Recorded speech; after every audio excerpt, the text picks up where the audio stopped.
है, जो भी राजस्व यहाँ से निकलता था या जो भी राजस्व का वसूली होता था वो कौन लेता था? वो वहाँ के इक्तेदार जो है वो किसके रूप में लेते थे? वेतन के रूप में। ठीक है, वेतन के रूप में इनको दे दिया जाता था। अब यहाँ पे जो हो तो स्थायी नहीं होती है, वो अस्थायी होती है। मतलब आज मैंने इस भूमि का इक्तेदार मैंने सी को बनाया है, तो मैं कल सी को हटा सकती हूँ। अगर मैं राजा हूँ, मेरे हिसाब से ये काम नहीं करेगा, तो मैं इसका वापस से ए को बना सकती हूँ या कोई नया पर्सन डी भी लेके आ सकती हूँ, जो मेरा मन करेगा।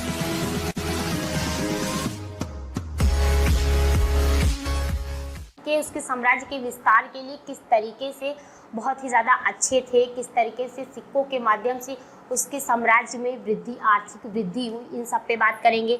ठीक है, न्याय व्यवस्था, इल्तुतमिश ने अपने सम्राट बनने के बाद अपने जो राज्य था यानी कि दिल्ली में किस न्याय व्यवस्था को लागू किया, जिससे कि उसके साम्राज्य में बहुत ही अच्छी न्याय व्यवस्था बोली जाती थी। जनता, वहाँ की जो दिल्ली की जनता थी, वो उसके न्याय से बहुत ही ज़्यादा प्रसन्न रहती थी, खुश रहती थी, चाहे वो तुर्क हो या फिर वो हिंदू हो। उसके न्याय व्यवस्था का भारत में बहुत ही ज़्यादा प्रचलन रहा है, उसके बारे में बात करेंगे। सैन्य व्यवस्था क्या थी इल्तुतमिश की, साम्राज्य विस्तार उसने किस तरीके से किया, कहाँ तक अपने साम्राज्य का इल्तुतमिश ने विस्तार किया, और अंत में जब उसकी मृत्यु होती है तो उसने अपने किस राजा को, मतलब अपने किस पुत्र को या पुत्री को अपने राजा बनाया, उत्तराधिकारी बनाया दिल्ली सल्तनत का, इस पे बात करेंगे। तो आइए एक एक करके हम इन सब के बारे में बात करते हैं, और आई होप आपको समझ में भी आएगा। मैं ऐसा पढ़ाऊंगी कि आपको समझ में आए। हम वीडियो को ज़्यादा लेंदी नहीं करेंगे, ज़्यादा बड़ा नहीं करेंगे, कम पढ़ेंगे, लेकिन ऐसा पढ़ेंगे कि आपको एकदम अच्छे से चीज़ों को समझ में आए, उसके साथ साथ आपको वो चीज़ें याद भी होती जाए। ठीक है, ऐसा नहीं कि बस बात करते जाएं, पढ़ते जाएं और आपको कुछ समझ में आए ही ना। तो सबसे पहले जो बात करेंगे हम, वो बात करेंगे तुर्कान चहलगानी के बारे में। तो तुर्कान चहलगानी का गठन जो इल्तुतमिश ने किया था, क्या है तुर्कान चहलगानी? तो तुर्कान चहलगानी कहते हैं उसको, या फिर उसको कहते हैं गुलाम चालीसा। मतलब गुलाम चालीसा क्या कहने का मतलब है? गुलाम चालीसा या 40 गुटों का एक दल था, एक ग्रुप था। एक तरीके से आप कह सकते हैं कि एक तुर्कान चहलगानी का गठन इल्तुतमिश के द्वारा किया गया था। अपने साम्राज्य में जो भी घटनाएं हो रही थी, जो भी चीज़ें हो रही थी, उस पर मतलब राजा चाहता था कि उसकी पूरी नज़र उस पर रहे। तो उसने क्या किया था, अपने मुख्य अमीरों को ले करके एक पूरा अपना बनाया था गुट, 40 लोगों का एक गुट बनाया था, जिसमें आपका बलबन है, जिसके बारे में हम आगे बात करेंगे। बलबन था, तो उसमें जितने भी लोग थे उन सबको ले करके उसने तुर्कान चहलगानी का गठन किया।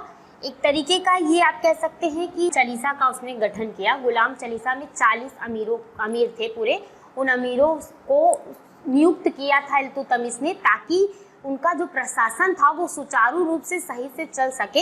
इसलिए उसने अपने विश्वास पात्र अमीरों को इकट्ठा किया और 40 अमीरों, 40 दासों का मिला करके उसने तुर्कान चहलगानी गुलाम चालीसा का एक गठन किया। ठीक है, उसके बाद उसने जो है, तो उसमें सबसे देखिए एक इम्पॉर्टेंट क्वेश्चन ये आता है आपका कि जो तुर्कान चहलगानी थी या गुलाम चालीसा था, उसको किसने तोड़ा था? तो उसका जो एक सदस्य था, उसी का बलबन था। ठीक है, तो ये क्या करता है, आगे जाके उन 40 लोगों में एक दास रहता है बलबन। आगे जाकर के बलबन जो रहता है वो गुलाम चालीसा को तोड़ देता है और उसको ख़त्म कर देता है। और ये बहुत ही मतलब एक खतरनाक शासन कह सकते हैं आप, दिल्ली सल्तनत का खतरनाक सम्राट भी कह सकते हैं, वो बना था आगे जाकर के। तो बलबन जो है उसने इसको तोड़ा था। ठीक है, तुर्कान चहलगानी। तो इसको एक बार शॉर्ट में एक तरीके से अगर आपको लिखना है तो आप ऐसे लिख सकते हैं कि 40 अमीरों या दासों का जो एक गुट था, जो दिल्ली सल्तनत के प्रशासन को सही तरीके से चलाने के लिए, सुचारू रूप से चलाने के लिए, क्योंकि एक सम्राट पूरे जगहों पे नज़र नहीं रख सकता है, तो उसने अपने विश्वास पात्र अमीरों या दासों को मिला करके एक गठन, एक निर्माण किया था, एक गुट बनाया था। उसी को गुलाम चालीसा या तुर्कान चहलगानी के नाम से जाना जाता था दिल्ली में। ठीक है, उसके बाद दूसरा इसने क्या किया, इक्ता प्रणाली के बारे में बात करेंगे। गुलाम चालीसा के बाद क्या है, इक्ता प्रणाली आई। तो सबसे पहले हम बात करेंगे कि भारत में इक्ता व्यवस्था को, इक्ता प्रणाली को लाने का जो श्रेय जाता है वो जाता है इल्तुतमिश को। इल्तुतमिश भारत में सर्वप्रथम इक्ता प्रणाली को लेकर के आया था। ठीक है, अब इक्ता का अर्थ क्या होता है? तो इक्ता का अर्थ क्या होता है? भूमि। ठीक है, भूमि, इक्ता का अर्थ होता है भूमि। और इक्ता जो है वो क्या है? ये एक अरबी शब्द है। कौन सा शब्द है? अरबी शब्द है। अरबी भाषा में भूमि को क्या कहते हैं? इक्ता। तो इक्ता मध्य एशियाई क्षेत्र के जो मुस्लिम लोग थे वो लोग इक्ता व्यवस्था का प्रचलन वहां पे था। इक्ता व्यवस्था का उसको भारत में इल्तुतमिश लेकर के आता है। क्यों लेकर के आता है? क्योंकि वो अपने राज्य को अच्छे से चलाने के लिए उसको लगता है कि भारत में, हमारे राज्य में इक्ता प्रणाली होनी चाहिए। ठीक है, तो वो इक्ता प्रणाली को लेकर के आता है। तो पहले क्या था जो है, प्रारंभ में इक्ता व्यवस्था जो थी वो भू राजस्व वसूल करने के लिए एक भूमि दी जाती थी। मतलब जैसे ये एक भूमि है, ठीक है, मान लीजिए ये भूमि है। क्या है? भूमि। अब ये भूमि हम दे रहे हैं, हम सम्राट हैं। ठीक है, हम सम्राट हैं, आपको हम बोल रहे हैं कि ये लीजिए, आप ये भूमि ले लीजिए। ठीक है, ये भूमि है, ये भूमि का एक बहुत बड़ा भाग है। तो मैंने आपको इतनी भूमि जो है ये मैंने दे दी आपको। कोई है, कोई पर्सन है ए, मैंने उसको दे दी। ठीक है, मैंने कहा ये भूमि इतनी तुम ले लो। ठीक है, और इतनी भूमि जो है, इतनी इधर की जो ये भूमि थी, देखिए इससे बताती हूँ, इतनी भूमि मैंने दे दी ए को। ठीक, और इतनी भूमि मैंने दे दी बी को। ठीक है, बच गई इतनी भूमि, ये मैंने दे दी सी को। तो अब इस इतनी बड़ी भूमि पे कोई एक लोग तो अच्छे से राज्य कर नहीं सकता, उसकी देख रेख कर नहीं सकता। बट इस भूमि को अगर मैंने 3 पार्ट्स में डिवाइड कर दिया तो क्या हो गया? अब ए जो है वो इतनी भूमि पे अपना राज्य करेगा, उसकी देख रेख अच्छे से, वहाँ कितने लोग रहते हैं, बहुत सारे पर्सन यहाँ रहते होंगे, तो उनकी देख रेख, वो किस तरीके से काम कर रहे हैं, नहीं कर रहे हैं, उनकी अच्छे से देखभाल, सब कुछ ये अकेला कर सकता है।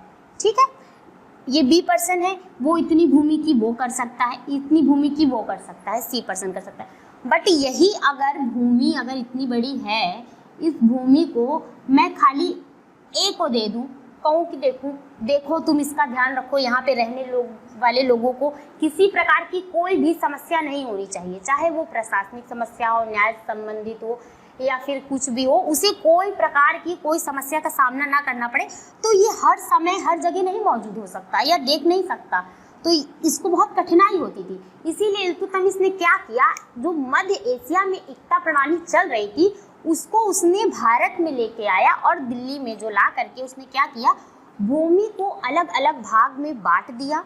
बांटने के बाद उसने बोला कि अब तुम सब अपने अपनी भूमि की देखभाल करो, वहाँ पे रहने वाले लोगों की देखभाल करो, और इसके बदले में तुम्हें मिलेगा क्या? इसके बदले में ये लोग जो भी कमाएंगे या जो भी वेतन के रूप में जो भी राजस्व देंगे, क्या होता था उस समय पे, राजा जो रहता था, राजा की जो प्रजा रहती थी, प्रजा का ध्यान अगर राजा रख रहा है तो प्रजा क्या करती थी, अपने कमाए हुए भाग में से कुछ ना कुछ हिस्सा जो है वो राजा के कोष में जाके जमा करवाती थी उसके पास। तो वो क्या करती थी, तो यहाँ की प्रजा जो है, यहाँ की प्रजा या यहाँ की कहीं की भी जो प्रजा रहती थी वो क्या करती थी, अब वो राजा के पास ना दे करके अपना राजस्व इस पर्सन ए, पर्सन बी और पर्सन सी को देने लगी।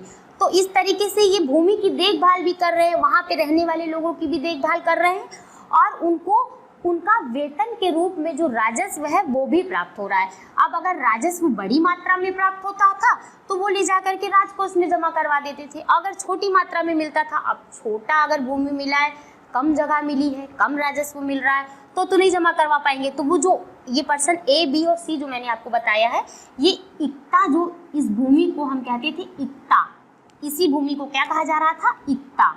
तो इसी भूमि पर राज्य करने वाला या इसका निरीक्षण करने वाला, इसकी देख रेख करने वाला ही आपका कहलाएगा क्या, इक्तेदार।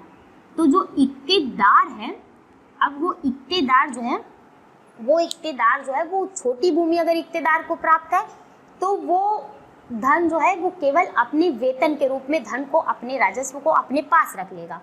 और अगर बड़े अमीर हैं, बड़ी भूमि प्राप्त है, बड़े जगह के इक्तेदार हैं, जैसे इल्तुतमिश को सर्वप्रथम सम्राट बनने से पूर्व ऐबक के द्वारा बदायूं का इक्तेदार बनाया गया था। मैंने आपको बताया था तो ये इल्तुतमिश जो था इक्तेदार था जब ये बदायूं का, तब इसने बदायूं पे पूरा राज किया। वहाँ से जो भी राजस्व मिलता था वेतन के रूप में अपने पास रखता था, कुछ हिस्सा ले जा करके राजकोष में भी जमा कराता था।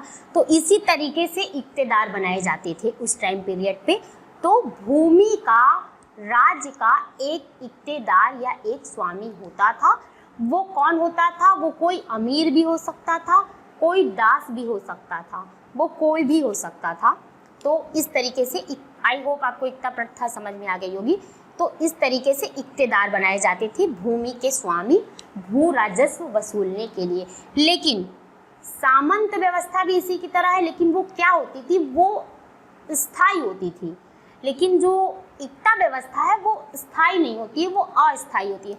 मतलब आज मैंने इस भूमि का इक्तेदार मैंने सी को बनाया है, तो मैं कल सी को हटा सकती हूँ। अगर मैं राजा हूँ, मेरे हिसाब से ये काम नहीं करेगा, तो मैं इसका वापस से ए को बना सकती हूँ, या कोई नया पर्सन डी भी लेके आ सकती हूँ, जो मेरा मन करेगा। अगर मेरे अनुरूप कार्य नहीं करेगा तो ठीक है। तो इसका इक्तेदार जो है वो बदले जा सकते थे, बट सामंत व्यवस्था में सामंत जो है वो बदले नहीं जा सकते थे।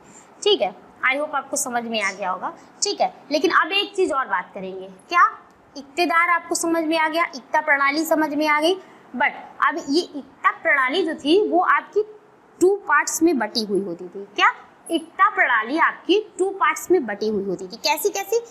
एक छोटी इक्ता प्रणाली, ठीक है, और एक बड़ी इक्ता प्रणाली, बड़ी इक्ता प्रणाली। ठीक है, ये 2 प्रणाली हो गई इक्ता की। ठीक है, इसमें क्या होता था? आधे गांव, छोटी इक्ता में क्या आते थे? आधे गांव या छोटे छोटे जो गांव होते थे वो इक्ता आती थी। ठीक है, यहीं के जो वेतन होते थे, वो जो इक्तेदार होता था उसको राजस्व के रूप में वेतन दिया जाता था। ठीक है, क्या मैंने बताया कि जो छोटी इक्ता के राजस्व होते थे वो वेतन के रूप में इक्तेदार को दिए जाते थे, जबकि इसके अनुरूप बड़ी इक्ता में नहीं होता था। बड़ी इक्ता में कुछ और होता था। क्या होता था? बड़ी इक्ता जो होती थी वो विस्तृत प्रदेश में होती थी, मतलब कि छोटे गांव को लेकर के नहीं, पूरे विस्तृत प्रदेश में बड़ी इक्ता कहते थे। ठीक है, उसके जो इक्तेदार होते थे वो प्रमुख मलिक हो सकते थे, आपके अमीर हो सकते थे, इनको बनाया जाता था, इनको इक्तेदार बनाया जाता था। इक्तादार जो होता था वो स्थानांतरित भी किए जा सकते थे। एक समय पे बदायूं का इक्तेदार इल्तुतमिश था, बट इल्तुतमिश को बाद में जब सम्राट वो बन गया तो वहाँ का इक्तेदार उसने किसी और को बना दिया था। ठीक है, उत्तर भारत में सामंत व्यवस्था जो थी वो आपकी केंद्रीय प्रशासन को मजबूत करने के लिए लाई गई थी, कि ताकि केंद्रीय प्रशासन जो था उस समय का वो अब इल्तुतमिश ने अपने प्रांत को इक्ते में क्यों बांटा इक्ते में? इसलिए बांटा कि ताकि इक्ते में बांटने के बाद इल्तुतमिश ने अपने प्रांत को एक अच्छा प्रशासन, अपने प्रांत को इल्तुतमिश जो देना चाहता था उसने इक्ते में बांट के अपने प्रांत को वो कार्य उसने किया। इक्तेदार का एक जो क्षेत्र होता था उस क्षेत्र में इक्तेदार जो होते थे वो अपने राज्य के, अपने इक्ते में सैन्य भर्ती, प्रशासनिक कार्य जो भी होते थे वो इक्तेदार के द्वारा ही किए जाते थे। उसके लिए उसे सम्राट से अनुमति लेने की जरूरत नहीं थी। अपना कार्य करने के बाद वो सम्राट को सूचित जरूर करते थे, बट कोई भी निर्णय लेना पड़ता था तो वो इक्तेदार ही निर्णय लेते थे अपने इक्ते का। आई होप आपको इक्ता प्रणाली समझ में आ गई होगी। तो अब हम बात करेंगे सिक्कों के प्रचलन के बारे में। किसके प्रचलन का? सिक्कों के। सिक्कों का प्रचलन देखिए किस तरीके से भारत में सिक्कों का प्रचलन करा जा रहा है इल्तुतमिश द्वारा, और कौन कौन से सिक्के लेकर के इल्तुतमिश भारत में आ रहा है, इस पे हम बात करेंगे। इल्तुतमिश जो था वो मुद्रा विशेषक शासक कहा गया। क्यों कहा गया? क्योंकि भारत में चांदी का सिक्का, शुद्ध सिक्का लेकर के जो आया था वो कौन लेकर के आया था? इल्तुतमिश लेके आया था। ठीक है, भारत में शुद्ध अरबी सिक्के चलाया जो है तो सर्वप्रथम वो किसने चलाए? इल्तुतमिश ने चलाए। ठीक है, उसके द्वारा जारी किए गए सिक्कों में सुल्तान और टकसाल छपे हुए होते थे। मतलब कैसे सिक्के चलाए उसने? सुल्तान शब्द वाले, ठीक है, सुल्तान और टकसाल शब्द वाले टकसाल वाले सिक्के जो हैं इल्तुतमिश ने चलाए भारत में। चांदी का एक नया सिक्का भी इल्तुतमिश के द्वारा चलाया गया था। वो एकदम शुद्ध सिक्का हुआ करता था, जिसे क्या बोला जाता था, टंका बोला जाता था। क्या? चांदी के टंके, जिसका वजन कितना था, 175 ग्राम का। इसने एक और सिक्के चलाए। कैसे? चांदी के सिक्के चलाए। चांदी का सिक्का चलाया गया है, उसको क्या बोला जाता था, टंका। ठीक है, टंका, जीतल। तो चांदी के जो सिक्के थे उसको क्या बोला गया, टंका बोला गया। इसका वजन कितना था, वजन था इसका 175 ग्रेन के ये सिक्के हुआ करते थे। ये बहुत ही शुद्ध सिक्के हुआ करते थे। ये सिक्के कैसे थे, इसका कहीं पे भी वजन आप कहेंगे तो वो 175 ही ग्रेन था। इतने शुद्ध सिक्के हुआ करते थे ये। मतलब कि मान लीजिए जैसे यहाँ पे अगर दिल्ली सल्तनत में अगर 175 ग्रेन के चल रहे हैं तो कहीं और 174 ग्रेन या किसी के नहीं होंगे। 175 ग्रेन के ही सिक्के थे, तो 175 ग्रेन के ही थे। शुद्ध चांदी के सिक्के चलाए जाते थे। उसे क्या बोला गया, टंका बोला गया। ठीक है, और उसके बाद सल्तनत काल का यह सिक्का मानक सिक्का भी कहलाया। ये जो सिक्का था इसको मानक सिक्का भी कहा गया। क्या बोला गया, मानक। दिल्ली सल्तनत का मानक सिक्का, ये टंका को आपका दिल्ली सल्तनत का मानक सिक्का कहा गया। मानक का मतलब वही मैंने आपको बताया कि एकदम शुद्ध धातु के और समान तोल के हुआ करते थे। एक भी तोल इनका इधर उधर नहीं होता था, ना ही धातु में कोई भी मिलावट होती थी। ठीक है, छोटे सिक्के के रूप में इसने चांदी के जीतल चलवाए। मैंने बताया था कि एक तो सोने के सिक्के, चांदी के सिक्के चलवाए, और दूसरे इसने चांदी के एक और सिक्के चलवाए। ये छोटे सिक्के हुआ करते थे। ये कौन से थे, इनको बोला गया है जीतल, चांदी का जीतल। ठीक, चांदी के जीतल सिक्के चलवाए, चांदी का टंका और चांदी का जीतल चलवाया। जीतल जो था वो छोटा था और टंका जो था वो बड़ा था, एकदम शुद्ध था, शुद्ध, और 175 ग्रेन का था। और जीतल जो था आपका वो छोटा सिक्का हुआ करता था। ठीक है, खलीफा का नाम, इसके सिक्के कैसे होते थे कि सिक्कों पे खलीफा का नाम खुदा हुआ होता था। ठीक है, इल्तुतमिश का नाम भी खुदा हुआ होता था सिक्कों पे। नंदी और शिव के जो नंदी हैं उनका चित्र बना हुआ रहता था। सम्राट लिखा हुआ रहता था, चौहान लिखा हुआ रहता था। एक सिक्के के एक भाग पे इस तरीके का रहता था, दूसरे भाग पे टकसाल बनाया हुआ होता था, या खुद सम्राट ने खलीफा का नाम छपवा करके रखा था। इस तरीके के सिक्के जो है इल्तुतमिश के द्वारा चलाए गए। ये जो इल्तुतमिश था वो बहुत ही शक्तिशाली और बहुत ही एक अच्छा उस समय का लोकप्रिय राजा था, जिसने इतने अच्छे सिक्के चलवाए। जो सिक्के थे इसके सिक्के चलवाने से क्या हुआ कि उस टाइम पीरियड पे दिल्ली में जो है सिक्कों का प्रचलन बहुत तेज़ी से होने लगा। लोग लेन देन के लिए बहुत ज़्यादा सिक्कों का यूज़ करने लगे, विनिमय के लिए, आयात निर्यात के लिए, हर चीज़ के लिए सिक्कों का यूज़ होने लगा। सिक्कों का यूज़ होने से वहाँ की आर्थिक स्थिति थी जो वो बहुत ही सुदृढ़ होने लगी, अच्छी होने लगी। सिक्कों का प्रचलन इतना ज़्यादा बढ़ गया तो पूरे भारत में उस टाइम पे सिक्कों का ही प्रचलन धीरे धीरे करके चलने लगा। और आगे जाके इन सिक्कों ने, टंका ने, जीतल ने, ये जा करके रुपए का आपके रूप ले लिया। ठीक है, और विदेशों में जो थी आपकी वो टंका और जीतल यूज़ होते थे, उस पर टकसाल लिखवाया जाता था। तो ये विदेश से इल्तुतमिश ने इस परंपरा को भारत में ला करके छोड़ा और भारत के सिक्कों पे टकसाल ये लिखवाना स्टार्ट कर दिया इसने। इनका कहना है, एक वैज्ञानिक थे नैन्सन, इनका कहना ये है कि इल्तुतमिश जो था, कौन, इल्तुतमिश वो बहुत ही ज़्यादा मुद्रा प्रचलन के लिए ऐतिहासिक माना गया है। मुद्रा प्रचलन के लिए ऐतिहासिक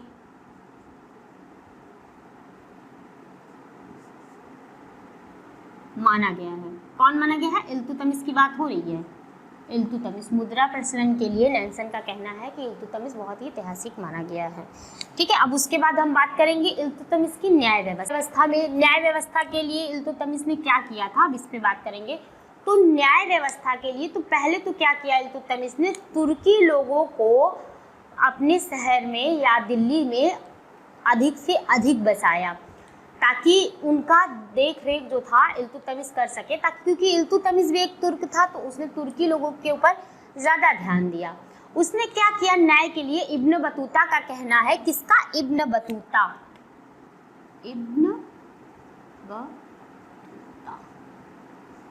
इब्न बतूता का कहना है कि इल्तुतमिश ने क्या किया था, इल्तुतमिश ने अपने दरबार के सामने के द्वार जो था, मुख्य द्वार पे उसने क्या किया, 2 सिंहों की आकृतियां बनवाई थी।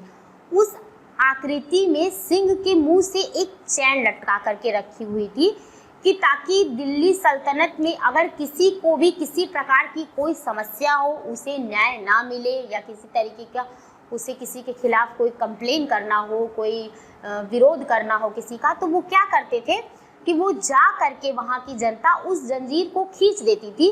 तो उस जंजीर को खींचने से क्या होता था कि दिल्ली सल्तनत के महल के अंदर जो है वो घंटा बजने लगता था। तो उस घंटे की धुन को सुन करके इल्तुतमिश को स्वयं पता चल जाता था कि हमारी प्रजा में किसी को किसी प्रकार की कोई समस्या है, तो वो उसका तुरंत समाधान करने के लिए दरबार लगाता था और लोगों को बुलाता था और उनकी समस्याओं को सुन करके एक सही न्याय करता था। तो इस तरीके का कार्य बहुत ही कम शासकों ने किया, क्योंकि देखिए कोई अगर किसी के द्वारा कोई बात अगर कहीं तक पहुंचाना हो तो ये मुश्किल होता है, क्योंकि कोई कभी पहुंचाता है, किसी को लगता है कि सम्राट तक ये बात पहुंचाना ज़रूरी है, किसी को लगता है कि ज़रूरी नहीं है, इसका हम खुद समाधान कर सकते हैं। लेकिन इल्तुतमिश ने डायरेक्ट जनता से संपर्क साधा था कि उनकी कोई भी प्रॉब्लम हो, कोई भी बात हो, तो वो उस तक पहुंच जाए। और इल्तुतमिश स्वयं अपनी जनता से समय समय पर रूबरू होता रहता था और उनके बारे में, उनका खैर खबर, उनके बारे में जो भी उनकी समस्याएं होती थी उनको स्वयं वो आकर के उनसे लेता रहता था। इसलिए दिल्ली की प्रजा जो थी वो इल्तुतमिश के शासन को या इल्तुतमिश को बहुत ही ज़्यादा पसंद करती थी, जिसका सबसे बड़ा एग्जाम्पल ये है कि जब इल्तुतमिश ने अपने पुत्र जो था उसका नासिर मोहम्मद, जब उसकी अचानक मृत्यु हो जाती है, उसके बाद जब वो रजिया को सुल्तान बनाता है तो जनता उसे सुल्तान के रूप में ग्रहण करती है, क्योंकि उस टाइम पीरियड पे कम से कम ये 800 साल पहले की बात कर रहे हैं हम, तो 800 साल पहले किसी स्त्री का सुल्तान बनना अपने आप में बहुत ही बड़ी बात है, क्योंकि उस समय में तुर्क स्त्रियां जो रहती थी वो किसी न किसी तरीके के पर्दे में रहती थी, उन्हें सामने तक आने का हक नहीं था। उस टाइम पीरियड पे रजिया को सुल्तान बनाया गया था इल्तुतमिश के बारे में। तो आप इससे ही जान सकते हैं कि किस तरीके की सोच हो सकती है उस सम्राट की, महिलाओं को लेकर के भी। तो इब्न बतूता ने ये बताया है कि ऐसे करके उसने अपनी प्रजा को अच्छे से अच्छा न्याय दिया है। ठीक है, उसके बाद हम बात करेंगे इल्तुतमिश के साम्राज्य का विस्तार और उसने सैनिकों को किस तरीके से नियुक्त करके रखा था, सैन्य स्थिति के बारे में उसके। ठीक है, तो अब बात होगी किसके बारे में, सैन्य स्थिति और साम्राज्य विस्तार के बारे में। ये साम्राज्य विस्तार कहाँ पे हो रहा है, दिल्ली में हो रहा है। साम्राज्य विस्तार इल्तुतमिश ने अपने पूरे दिल्ली से आगे बढ़ने के लिए, देखिए ऐबक जब राजा रहता है तो वो लाहौर तक ही सीमित रहता है, वो आगे बढ़ता ही नहीं है। और उसके आगे ना बढ़ने का कारण मैंने आपको बताया है, कुबाचा और यल्दौस थे, जो गौरी के 2 गुलाम थे, 3 ही गुलाम मुख्य थे, तो ये जो 2 गुलाम थे उनके भय से ऐबक कभी आगे बढ़ा ही नहीं। लेकिन इल्तुतमिश जब राजा बनता है तो उसने अपनी समस्याओं को पहले दूर किया और समस्याओं को दूर करने के बाद, अच्छी न्याय व्यवस्था देने के बाद उसने तुरंत अपने साम्राज्य के विस्तार की ओर ध्यान दिया। और उसने साम्राज्य विस्तार के लिए उत्तर भारत में तो हर जगह मैंने आपको बताया था युद्ध किया, युद्ध में विजय हुआ, राजपूतों को जीता, राजपूताना को जीता, फिर उसके बाद लखनऊ पे हर जगह उसने राज किया, हर उज्जैन तक पहुंचा। उज्जैन तक जाने के बाद इसने पूरे, जब उत्तर भारत पे पूरे इसने कब्जा कर लिया तो उसके बाद इसने दक्षिण की तरफ भी कदम रखा, बट दक्षिण में इसे कुछ खास सफलता नहीं मिली। उसके उपरांत इसकी अचानक से बीमारी होती है, फिर बीमारी के कारण इसकी मृत्यु हो जाती है, तो ये आगे नहीं बढ़ पाता है। बट इसने अपने साम्राज्य के विस्तार के लिए बहुत ही अच्छी प्रथाओं को लाया, जैसे एकता प्रथाओं को लाया, फिर 40 गुलामों का गठन किया। ये सारी इसने साम्राज्य विस्तार के लिए ही किए थे कि इसके साम्राज्य में जितना हो सके विस्तार हो सके। अच्छे सैनिकों को भर्ती करना, उनका निरीक्षण करना, ये स्वयं इन सब पे ध्यान देता था। अपने मुख्य अमीरों को ले जा करके इन सब कार्यों को सौंपना, ये सारे कार्य इल्तुतमिश के द्वारा किए गए थे। जब ये सब हो गया तो फिर इल्तुतमिश ने साम्राज्य विस्तार करने के बाद ये अब क्या करेगा, इल्तुतमिश की समस्याएं दूर हो गई, सम्राट बन गया, साम्राज्य विस्तार हो गया। अपने उत्तराधिकारी को भी इल्तुतमिश ने घोषित कर दिया कि मेरा उत्तराधिकारी कौन बनेगा। हालांकि बीच में उत्तराधिकारी रजिया ना बन करके रुकनुद्दीन फिरोज बनता है, पर बाद में रजिया बन जाती है, उसके बारे में हम आगे बात करेंगे। और जो भी इससे रिलेटेड मैं जो भी बातें बता रही हूँ, जो आपकी पिछले वीडियो में मैंने बता रखी है, तो आप जा करके एक बार पिछला वीडियो भी देख लीजिएगा। क्योंकि बात अगर इल्तुतमिश के कार्यों की हो रही है, तो इल्तुतमिश के कार्य से पहले मैंने उसकी समस्याओं के बारे में और उसके प्रशासन में जब वो आया है, वो राजा बना है, एक इक्तेदार से जब उसने सम्राट तक का सफ़र तय किया है, तो उस पर मैंने आपको पिछले लेक्चर में 2 वीडियो प्रोवाइड कराई है, उसमें पढ़ाया है। तो जा करके उसे ज़रूर से ज़रूर देखिए, उसके बाद ये वीडियो देखिए, तो आपको अच्छे से क्लियर होगा कि हाँ भाई, अब राजा बनने के बाद वो कोई ना कोई कार्य तो करेगा ही करेगा। ठीक है, तो साम्राज्य विस्तार भी हो गया। अब नेक्स्ट बात करेंगे हम आगे के बारे में, अपने नेक्स्ट वीडियो में बात करेंगे।